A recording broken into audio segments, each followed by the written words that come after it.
and welcome to another coaching video, and in this one we have a gold Shaco versus a gold Nidalee, and obviously we have the Nidalee who is warded the red. We have a ward protecting this red. The Shaco normally starts Raptors red and does his Krug, the quick Shaco box clear. This one decides, no, I'm going to do a blue side into an invade, which is noble, but it's against a Nidalee. So let's see what happens over here. That button's paused for some reason. The Nidalee's ward here, is this a good ward? No. Where should we ward it? On the red. Now, when you're against a Shaco, you're not necessarily going to be the one looking to steal his red as well. I would not expect a Shaco to be starting to blue to do this kind of cheese strategy at this particular stage in League of Legends history.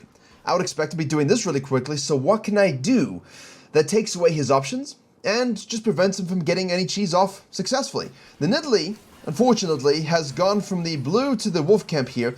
Looks like we had a bit of a sadness happening on the Grump, or is this intentional? Yeah, that's horrific and stupid. So don't do that clear. On my main channel, there's a video for every single jungle clear. Just Google Virkayu jungle roots. You'll find the video.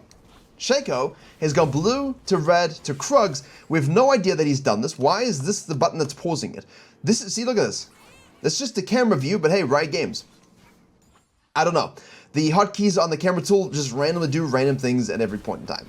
This is obviously expected. We know he's going to do this kind of stuff. Now, Nidalee should immediately see this and hotfix or audible into a red buff invade, which I think, okay, cool. Good. Very good. Yes, we like this. We know that the guy is not taking our red. Probably took our Krugs too based upon the angle, but could have done his Grump, who knows. So we'll go ahead and do the red buff. And for those of you who don't know who I am, my name is Virkayu, founder of Virkayu.gg. I've helped tens of thousands of junglers reach their ranked goals from gold all the way up to challenger, and I make this content to help you climb with jungle 10 times faster. If you want help implementing this information into your own game, I have a free jungle improvement resource and a dedicated program, including jungle courses, weekly classes, private videos seen nowhere else, a full backlog of coaching VODs, and more, and that is linked directly below. Meantime, Yone is fighting the rock on the top side, and the Shaco goes from the bottom lane to the mid lane, and unfortunately he dies, which is okay for us from Nidalee's perspective, but from the Shaco's perspective, we don't like the death, but I like the action. Do I like the invade in whole? No, because we could have accomplished the same thing. That's why Nidalee is a high yellow champion, my friends. That is why Nidalee is a high yellow champion. Take it, she says. Oh.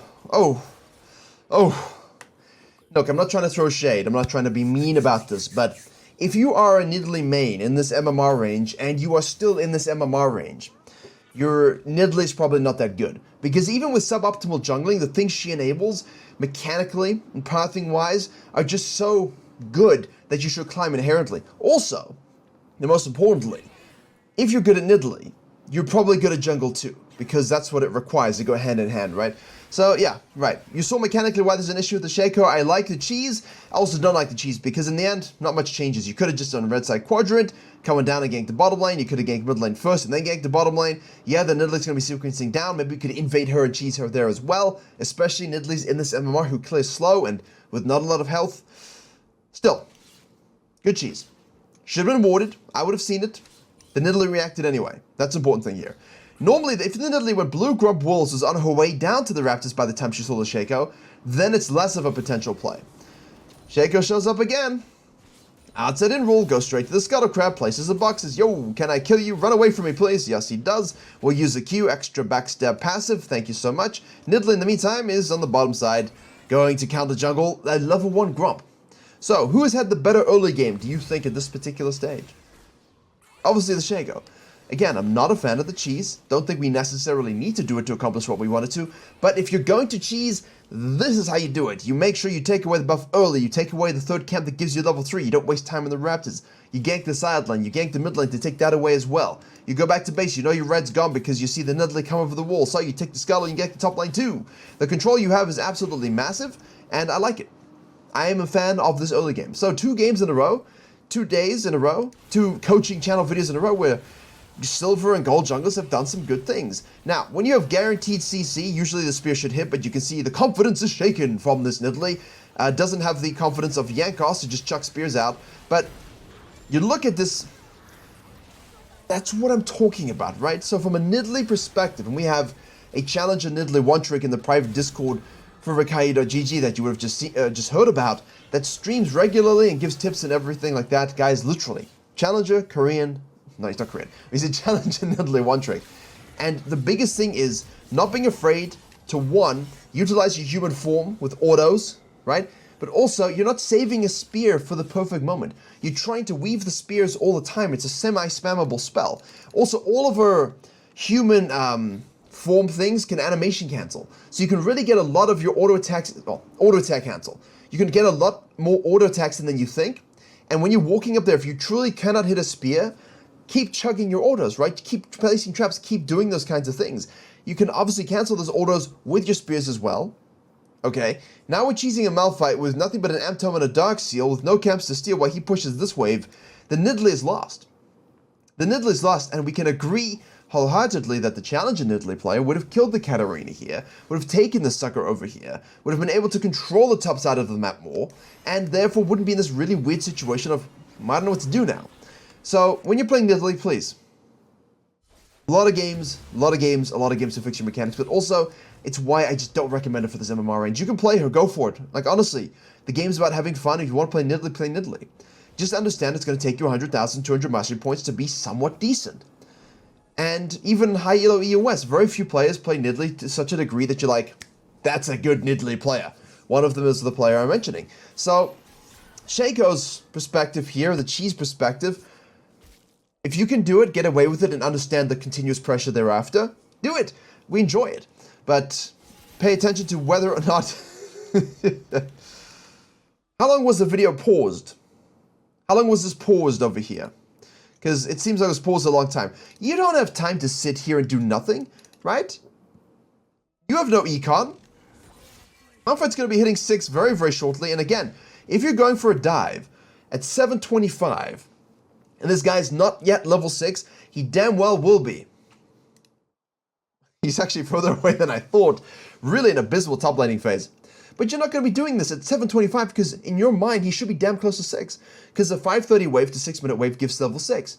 So you know that at 725, he's going to be close. And then do you want to be diving a Malphite with no stopwatch, no flash at level 4? No. Now, I'm saying this even if she does get kills. The Shaco basically says, alright, don't know where the Nidalee is. I've now ganked every lane. Didn't care if she stole my stuff. Finished off a quadrant, got an RG scuttle. Have Prior here. Don't know where she is. Can we do Dragon, my friends? Wards? You know, I'm not a fan of that control ward at all, but in cases like these where you honestly are playing against a Silver Nidalee, you don't know that she's, or Gold Nidalee rather, you don't know that she's doing this kind of stuff, then yeah, obviously we go for this play, yes? Because when there's such randomness and you honestly have no idea, and your scanner's down, then I would, in this unique circumstance, place it. Now, the thing is, if Nidalee goes, like, what the hell is she doing? This is astronomically not good. Now he's 6 though, which of course makes him get the knockup, which is what I'm talking about. This is exactly what I'm talking about. You don't dive a level 6 Malphite, my friends, you don't do it. And the Shaco's now counter jungling your red side. An absolute failure of execution. And now you're going to say, oh, well, when I play Nidalee, then why aren't you at least climbing to Mercy? And I don't mean that in a negative way. I mean it in the way that says, listen, you can learn the champion and learn how to jungle with the champion and get good at the mechanics. But until such time that you reach that level, you cannot really say, hey, I'm good, because then you'd be climbing. And it sounds rude and a bit of a paradox, but it's not, okay? So the Shaco is simply doing what I love about good Shaco mains, which is utilizing his unique presence, his unique kit, to ensure that he gets these ganking movements going early. And he's fallen back to his camps very, very well. He snacked an objective. Nidalee, in the meantime, is going to the top side. We're on the bottom side here. That gank, of course, a little tough with the Nautilus and Aziri, where we give you that. Q cooldown for the Shaco at this particular stage is 12 seconds still, obviously, flat, because you don't max it up at this particular stage, but he was able to still get the backstab. That was nice. Shall we watch that again? We always watch the high elos repeat their processes, but let's go ahead and do this. So, okay, all the hotkeys are broken. So obviously we do critical damage if we attack from behind with a Q, which is what we're going for here, which is why we get that. And then the 2-ship also does more damage below 30% HP. Therefore, the Shaco basically had all the stars aligned for a guaranteed kill in that particular moment. And while that's off cooldown, obviously we get the slows as well. So this is just an absolutely hugely good, positive early game from the Shaco. I like it. Can't believe I'm saying this. The guy's up 24 CS, 412, got a dragon. Nidalee's at least going for the Herald here. but I'm really enjoying the pressure and the nice base that he's doing as well. So, hopefully this bug on the vision toggles will solve itself soon. Please, Riot. These bugs are insane. Why is it randomly pausing the video as well? I don't know. Now, the Nocturne, just coach the Nocturne. The Malphite, not even the same thing. Like, Nocturne, Malphite, they're not even remotely the same thing in that they're made up of 2 pixels. But, yeah. He just gets a free double. Now he's 3-1-1. So even though he's down 30 CS, right, he's up 300 gold. You did that as a jungler. So now the fact that Shaco has taken the dragon, not shown top lane for a long time, dove bot lane, hit the turrets a whole bunch. We know he's going to be on the top side here. So the Nidalee goes for the counter jungle. But I want to say she's going for the counter jungle in a non-measurable way. Like, she's like, oh, I guess I can go and take some raptors. Like, she's not thinking, hey, Shaco could be here, right? Honestly, Katarina's also going to be coming back, so that's something you're going to have to track a little bit. She out-drags herself here. The Shaco has smite, she does not. What a waste of time. And now the Shaco's got such a big lead, and they go for the clone. Yeah. Not a good game. But to me, you can look at it and say, but what if this Nidalee is just having a bad game? Do the tendencies, my friends, if you were to be analyzing yourself here, do these tendencies in this game look like they're unique to this game? That's the thing. When someone sits in the bush for literally like what feels like 10 hours, gets 1 Krug camp and then dives a level 6 Malphite and dies, that's not a bad game. That's a fundamental misunderstanding of tracking, laner spikes, jungle decision flow in terms of counter jungling timing, and filling dead time with action, right? Hey, I want to gank the Malphite, but it doesn't look gankable right now. Okay, I'm going to go and do these camps and clean this up, and if it is diveable, I'll do it. Otherwise, I'll sequence down, maybe gank bottom lane, and prevent the dragon, right? Like, you're thinking about these things.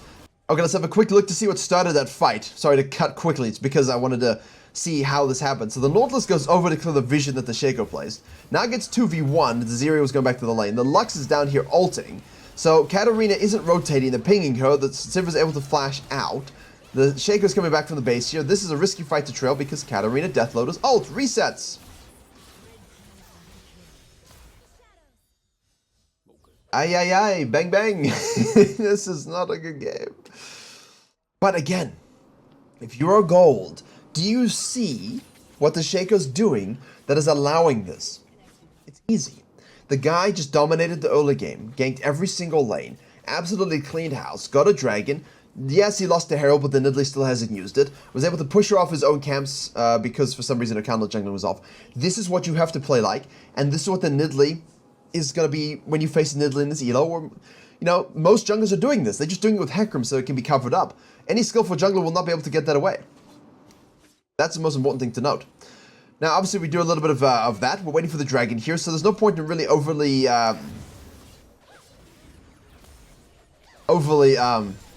One more! Nice. Herald! Herald! Herald!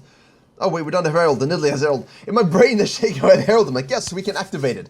I was thinking he's having such a good game, it must be the perfect game. Sorry, Nidalee has Herald. Doi. Now, we could use it on the mid lane here, yeah, because Katarina's gone. And Shaco's in the bottom lane. He died? Was machst du hier, Shaco? Ah, right, of course. There's minions, bro. And you don't got none. Well then, anyway, so, you know, we're all susceptible to human error, I suppose. Calculational error. Activate the Herald, get yourself some gold. If you're Nidalee and you want to get back into the game, now that Shaco is dead and you have a bit of a, well, not a shutdown, well, shutdown doesn't exist. Quickly, take this dragon and leave out the back of the pit, right? You and the Zeri can take this and get out the back of the pit. Quickly, quickly, quickly, quickly. Your lack of damage is a bit of an issue, actually. The Shaco has respawned here. We need to get back in the pit. The Nidalee is not making any favors for herself. Make sure we get that. The Lux is going to ult. Get out the back of the pit. Shaco shows up. Don't face the other direction. Don't face the other direction. Oh. Well. Now, rarely will you see these scenarios from Nidalees and Zeris because you should be able to quickly burst a dragon and get out. I know it's a mountain dragon, but... Well then. In a losing game state where I'm catastrophically behind, 4k gold, 14 minutes, you've got to be able to get this and get out. And honestly, if you lose one person quickly, for this dragon while everyone else lives, and you get that objective, and you're able to at least control your camps thereafter as well, that's a good play. You're down 4-5k gold. You're not going to get there sitting on your ass being passive. You're going to need to take a higher risk play, a more aggressive play, and get some shit. And because the Shaco was dead due to his own execution, we can go ahead and activate this, snack this, and get out the back. Now, the Katarina rotates. Obviously, all of that stuff rotates, but for me, it feels like it's worth the risk if we can get it and get out. Now, don't results base it and say, well, look, she got a triple kill, or look, they got it and got out, therefore it was a good decision, or a bad decision, right? In the moment, can we get this safely? And if it turns out you cannot at all get that dragon safely, and you're going to give Katarina the quadra, and it just doesn't look good, then don't, right? Then simply don't put yourself in that position. Just leave. Give up the dragon, say, oops, we tried, and take the Krugs, take the red, take the raptor sequence, all the way upside, take all of this, right? Dying here is the biggest mistake. So if I'm Nidalee, or any jungler with map scaling, and this happens, I'm like, oh shit, I just wanted the dragon, we're behind, we need to do it. Just take everything, sequence all the way up, get strong, take this, push this, like, take 3 quadrants of farm, take the scuttles, take the mini waves, give yourself 30 to 40 CS, and then buy, and then see where you stand relative to the enemy jungler. Even in a losing game, you'll be like, oh, you know, instead of being down 2,000 gold, I'm down 1,000 gold. Fun. Which is still a big deficit, but it's not 2,000 gold. Which is great, right? So that's the kind of stuff I think about in those dragons. Yes, I want to take this. Shit, everyone rotated, I better ditch. Get. Team, while you're dying, get, push, run away. And when you do that, you'll find yourself in a better position to carry these losing game states. Very much so. Shaco, in the meantime, places the box. Zeri jumps away. He is now going in onto her. Does absolutely no damage. He's old mana. The clone is chasing. The clone is chasing. We get double knocked up from the Nautilus ultimate. Katarina is rotating over. She says, yo, can I Death Lotus some bitches? And the answer is, no, you cannot. Shaco's old mana. Nidalee says, hey, I better take this Herald. But the problem with taking a Herald in this particular situation is you have no top prio. Your top lane is TPing back to base, and it's kind of obvious that you're doing it. That's the downside. Now, you might say, but my top laners know this happens. I've been playing a bit more in the last 2 weeks, carved out a bit of time, and it happens. The top laners, while they are not an intelligent bunch, you look at this, right, from this perspective, there's a Herald up, your top lane has gone back to base, you're not exactly a tower smacker, there's no plates. What is worth your time more? Smacking this a little bit with no demolish, while the enemy top laner is TP, or checking if the Nidalee might be doing this objective while Shaco's low in mid lane. Have a look and see, which is what he does. And the top laners do this in most MMRs. In gold, they do it. I know, because we had a live coaching where I said top laners shouldn't show, showed. And in that case, they shouldn't have showed, but they were just obsessed with checking the Herald. Like, they literally gave up a cannon wave just to check and interfere with the Herald. I'm like, goodness gracious. And sure, you have to give it up, it sucks, but in that particular case, your top laner gets free real estate. Good E, man. Yeah. Good job. Cool. And now you're saying, but my Yone, you are 1-6-3. You don't get to complain. You don't get to say anything. Anything this game. At all. Which is tough for people, I know. But the Shaco is making good work. Look at this. Hello. Well, it's not Twitch, but same exact result. And, oh, she lives. Bless Lux. Bless Lux. I hate Lux, but bless this Lux. Good save. You are being carried right now because you are in precarious situations. The Shaco is just assassinating you, and the Shaco, why would you still be here? Go Raptors, go Krugs, get the camps, get the gold, go back to base. You have in pocket here 1,500 cash money gold. You're rushing Azonias, which is disgusting. Disgusting behavior. You should not be doing that either. This is my problem. You don't know when to let go. And that's for every elo, by the way. That's not just specific. That's to me as well. Like, that's advice I tell myself also. And my problem is I sometimes let things go too easily. Right? I swing the other direction sometimes. But yes, we survive. Lux saves us. Bounce, take, snack, cool. We've got time while Shaco's dead. You know, can we shadow this and push this turret with her? Get turret damage down. Made a tweet talking about how valuable turret damage is. It's also in the free weekly newsletter last week. And people are like, well, what if I'm losing? What if the game state that Spear is just not very good, right? Like, what if it's just not a good game to hit turrets? We could have shadowed this, helped the Zeri, and hit. And of course, when you're Nidalee and Nunu and things like this, you giving them an attack speed buff, in this case with your human E, it allows you to get turret damage through proximity. It doesn't show up on the stat board, but you are still contributing to it. And that's the important thing. And even then, you could still be hitting the turret, right? So this is a dead turret. You force a rotation here, so they're free, more free in the mid lane. It all adds up. Transitive properties of jungle pressure across a macro map make a big difference. Big difference. So I feel like the Nidalee, with these last sort of mistakes, dying at the dragon, worth the risk 100%, I think, but dying at the dragon, not fulfilling her experience goals, you know, coin flipping the herald a little bit, getting lucky here, but not taking that luck and translating into cash money gold. You know, like if you stumble on a lottery ticket with a lot of money, but not life-changing money, and you spend it on caviar, beluga caviar, and champagne instead of investing it to give you life-changing money, you didn't use the luck correctly. So the Nidalee survives through a bit of luck and luck's help. We might as well have translated that survivorship into cash monies that allow us to actually win the game of life, or in this case, the game of League of Legends Gold MMR division. But we did not do those things. We wasted that time, so the luck was not utilized fully. Now we are sitting in the back of the pitch here versus a fed Katarina, thinking we can do absolutely anything, which we cannot. And if you're not in this fight in this particular case, what are we doing? Leaving the dragon to take some stuff, to push the wave out, to get some econ. Don't die unnecessarily in those situations. Now, red team will go ahead and snack that dragon. Everyone on the blue team goes down to contest.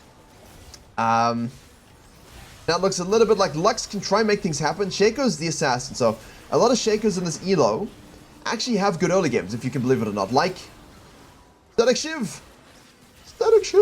Have good items. Sorry, not items. Good jungle pathing early. And that's great, right? Like, I'm happy to say that this Shaco did a good job early.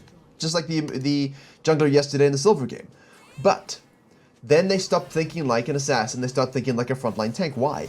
Just flank, just split, just use pressure. There's no reason for you to be running in and dying 3 or 4 times in a row now, giving up free barons to the blue team who do not honestly deserve it. So the Shaco's positioning for team fighting is horrific, and he's just running into a Lux comp, Nautilus comp, Yone comp, and it's not working, right? And it's costing his team right now. Good job. It's costing his team big time. See, if you're Nidalee here, and you're thinking, but how did you not get an assist on the Malphite? It's because you didn't heal people. Heal the Zeri, right? Give the Zeri some extra damage. Heal someone who get free assists. You know, and I think that's a lot of things that Nidalee players don't think about either, is give people who need the attack speed, but also heal in losing game states just to get free assists. It all adds up over time. It really does. Anyway, 179. Not the best game as we know and said here, but oh. You don't want to stick around with the Katarina unless it's a guaranteed kill here. We're forced to flash away. We have the Night Harvester. And we have the Seeker's Arm Guard, which for me is particularly weird. Oh, the spears. It's fine. It's not an easy skill shot to hit, but we should hit some of them. Again, we didn't even heal anybody. Like, that's another free assist. Should be a kill with the spear, but again, wasted opportunities. So, let's sprint this up a little bit. What red team needs to do is wait out that Baron as much as possible. The blue team needs to use that Baron to actually pressure the map a little bit. Turret damage, amp the Yone, turret damage, go heal him, give him attack speed, hit this down, hit this down, hit this down. Katarina's dead. Shaco was bottom lane, Malphite's bottom lane. Lux is pushing mid lane. This should be dead, right? Give the 40% attack speed boost to the Yone and hit it yourself. Turret damage. Amplify this game. Amplify the game. What does that even mean? Amplify the game state that you're getting with them throwing. One more. A spear. We hit a spear. It hit. I had to make sure I wasn't hitting the microphone. But this turret should be dead. And if the turret is dead, now we have more room to roam, and the Katarina is going to go on the Lux, and we can just attach. Now we're not dying to this turret, hopefully. Nobody is dying to this turret, hopefully. No one is... See what I'm saying? Like, it adds up. It adds up. Back to base. And now, honestly, nothing happens for the next minute or so.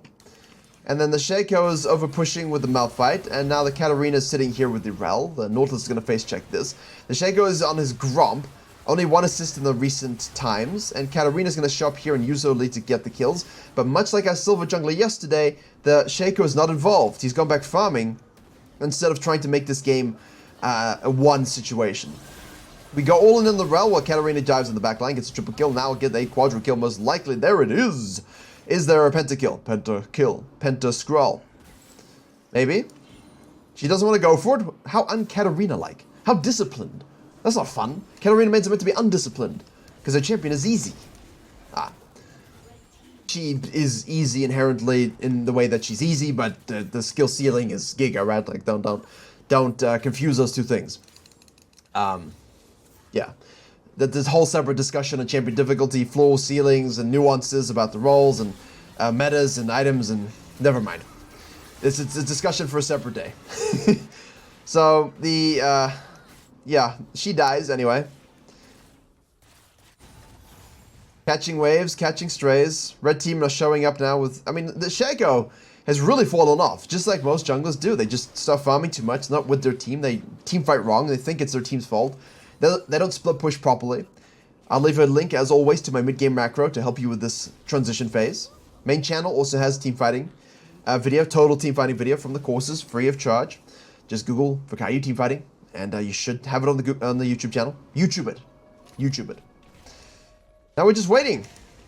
And waiting and waiting and waiting, which is what I hate. Rel gets impatient and face checks and gets killed. Now the Shaco is coming out of base here, and it looks like the blue team's splitting off, so he's gonna go for it. Now you think, oh, this is a little bit more like it, right? Dead zero. Yeah, but Lux is the problem. She's gonna throw the root. You're gonna try and kill her, but she has barrier, shield, and she's gonna just throw a root on both of you. And now you're rough. In a rough spot, rather. And rough in the brain. Katarina, though. And Nidalee's item. Sitting on a Seeker's Arm Guard. That's great. Good job. Very useful. Okay. I think that about wraps this one up, because honestly, the Shaco literally doesn't learn from his mistakes and keeps doing the same damn thing. The Katarina starts running away with the kills, which is as expected. And you're saying, well, what could the Nidalee have done, to stop this from occurring? Anything at all that shuts down mid lane or snowballs the Lux or anything like that. Anything. And as always, when it comes to Katarina, when you have guaranteed CC, if the Lux hits, the Nautilus hits, it's got to be a Nidalee Spear on top of that. Get the kill. You see like this. There should be a dead Katarina at this particular stage, but look, here he goes again. The guy just doesn't learn.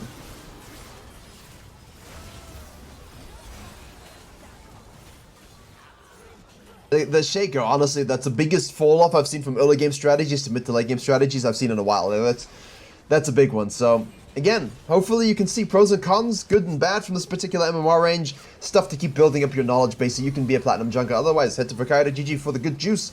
And as always, I will see you all in the next one.